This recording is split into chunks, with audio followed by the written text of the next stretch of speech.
Independence DAYsaster. Yes, this is the word Independence Day and the word disaster kind of just hybridized over each other. Do you remember the movie Independence Day?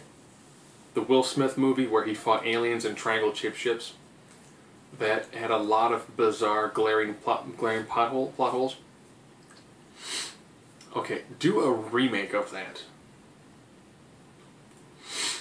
Yeah, they took a lot from this one. A lot. The only thing they didn't actually do was have one in storage, hijack it, and fly it up to the mothership. What happens is a bunch of these bizarre space balls start coming down. And it's like, alright, so we're going to have these giant space balls. So they stole that from Battleship. Now, when they showed the weird space balls, they look like a bunch of buzzsaws attached together with a nice, twirling in all the different directions, open up to reveal lasers on the inside. Occasionally they crash on the ground and become giant drills. So they're actually rendered very well. The explosions look horrible and things on fire look horrible, but these things look really interesting. And there's an independent scientific group who took part of their crash technology and made what looks kind of like a drain snake that fires a pulse that destroys them. And what they find out is every time one gets destroyed, another one comes by and harvests all the parts.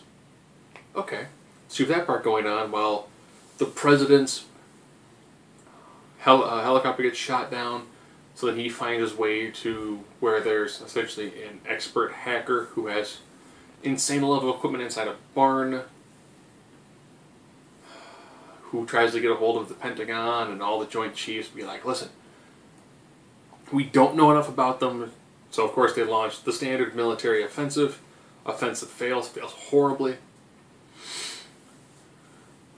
So the president's trying to buy the hacker group and the other scientific group some time so they can test their idea.